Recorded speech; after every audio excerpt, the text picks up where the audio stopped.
ಹೇಳಿ. ಗುಲ್ಬರ್ಗ ಜಿಲ್ಲೆಯಲ್ಲಿರುವ ಸಮಾಜ ಕಲ್ಯಾಣ ಇಲಾಖೆಯಲ್ಲಿ ದುಡಿಯುತ್ತಿರುವ ಹೊರಗುತ್ತಿಗೆ ನೌಕರರಿಗೆ ಕಳೆದ 5-6 ತಿಂಗಳ ಬಾಕಿ ವೇತನ ಇಲ್ಲ. ಕೆಲವು ಜನಕ್ಕೆ 5 ತಿಂಗಳ 6 ತಿಂಗಳ, ಕೆಲವೊಂದು ತಾಲೂಕದಲ್ಲಿ 3 ತಿಂಗಳ 4 ತಿಂಗಳ ಹೀಗೆಲ್ಲ ವೇತನದಲ್ಲಿ ಪಾವತಿ ಮಾಡ್ಲಿಕ್ಕೆ ತಾರತಮ್ಯ ಮಾಡ್ಯಾರ. ನೌಕರರು ಇವತ್ತು ಬಾಡಿಗೆ ಮನೆಯಲ್ಲಿ ಇರ್ಲಕ್ಕೂ ಮಜಬೂರಿ ಆಗ್ಯಾರ. ಎಷ್ಟೋ ಮಂದಿ ಇವತ್ತು ಬಾಡಿಗೆ ಕಿರಾಯ ಕೊಡ್ಲಿಕ್ಕಾಗಿಲ್ಲ. ಮನೆ ಓನರ್ಗಳು ಭಾಳಷ್ಟು ಕಿರಿಕಿರಿ. ಒಂದು ಕಡೆ ಮಕ್ಕಳ ಶಾಲೆ ಶುರುವಾಗ್ಯದ, ಮಕ್ಕಳಿಗೆ ಅಡ್ಮಿಷನ್ ಮಾಡಂದ್ರೆ ದುಡ್ಡಿಲ್ಲ, ಮನೆಯಾಗ ಏನೋ ಖರ್ಚಿಗಿಲ್ಲ, ಕಿರಾಣಿ ಅಂಗಡಿ ಪ್ರತಿಯೊಂದು ಎಲ್ಲ ಉದ್ರಿ ಮಾಡಿ ಇವತ್ತು ಅವ್ರು ಗೋಳಾಡ್ಲತ್ತಾರ. ಇವತ್ತು ಈ ವೇತನ ಪಾವತಿ ಮಾಡಬೇಕು ಅಂತೇಳಿ ನಾವು ಸುಮಾರು ದಿನ ಹಿಡಿದು ಇವತ್ತು ಜಂಟಿ ನಿರ್ದೇಶಕರಾದ ಪ್ರೀತಿ ಮೇಡಮ್ ಅವ್ರಿಗೆ ಹಲವಾರು ಸಲ ಬಂದು ರಿಕ್ವೆಸ್ಟ್ ಮಾಡಿ ನಮ್ಮ ಹೆಣ್ಮಕ್ಳು ಬಂದು ಕಾಲು ಬಿದ್ದು ಹೋಗ್ಯಾರ. ಆದ್ರೂ ಕೂಡ 5-6 ತಿಂಗಳಿಂದ ಸರ್ಕಾರದಿಂದ ಬಜೆಟ್ ಬಂದು 1 ತಿಂಗಳಾದ್ರೂ ಕೂಡ ಇವತ್ತು ನೌಕರರನ್ನು ಕಡೆಗಣಿಸಿ ಇವತ್ತು ಎಲ್ಲ ಬಡ ದಲಿತರಿಗೆ ದೊಡ್ಡ ಅನ್ಯಾಯ ಮಾಡಿದಂಗೆ ಮಾಡ್ತಾಯಿದ್ದಾರೆ. ಇವತ್ತು ಬೇರೆ ಇಲಾಖೆದಿಲ್ಲ, BCM ಸಮಾಜ ಕಲ್ಯಾಣ ಇಲಾಖೆಯಲ್ಲಿ ಪ್ರತಿ ತಿಂಗಳು ಸ್ಯಾಲ್ರಿ ಆಗ್ತದೆ. ಆದರೆ ಸಮಾಜ ಕಲ್ಯಾಣ ಇದು ಅಂದ್ರೇನು, ಸಮಾಜ ಕಲ್ಯಾಣ ಅಂತ ಹೆಸರಿಟ್ಟು ಸಮಾಜ ಕೊಳ್ಳುವ ಕೆಲಸ ಇವರು ಅಧಿಕಾರಿಗಳು ಮಾಡ್ತಾಯಿದ್ದಾರೆ. ಅಂಥದ್ದು ಮಾಡಬೇಡ್ರಿ ಅಂತ ಹೇಳ್ತೀವಿ.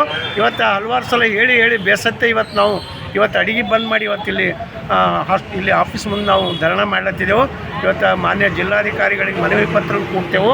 ಇವ್ರದ್ದು ಏನದ ಇವತ್ತು BCM ಮೈನಾರಿಟಿ ಇಲಾಖೆಯಲ್ಲಿ ಹೆಂಗೆ ಪ್ರತಿ ತಿಂಗಳು ಸ್ಯಾಲ್ರಿ ಆಗ್ತದೆ, ಸಮಾಜ ಕಲ್ಯಾಣ ಇಲಾಖೆಯಲ್ಲೂ ಕೂಡ ಪ್ರತಿ ತಿಂಗಳ ವೇತನ ಕೂಡ ಒಂದು ಪದ್ಧತಿ ತರಬೇಕು.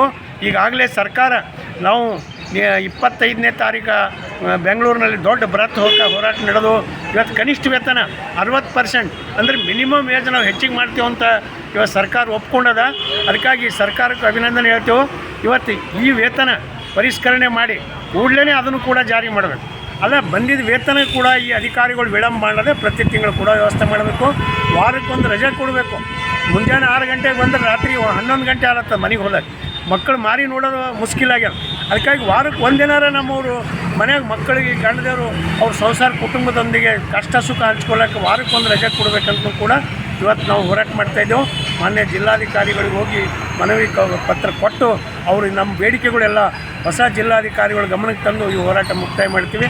ಅದಕ್ಕಾಗಿ ಇವತ್ತು ಕೂಡಲೇ ಬಾಕಿ ವೇತನ ಕೂಡ ವ್ಯವಸ್ಥೆ ಮಾಡಬೇಕು ಅಧಿಕಾರಿಗಳು ಅಂತ ಈ ಹೋರಾಟ ಮೂಲಕ ಕೇಳ್ತಾ ಇದ್ದೀವಿ. ವೇತನಕ್ಕಾಗಿ ಹೋರಾಟ,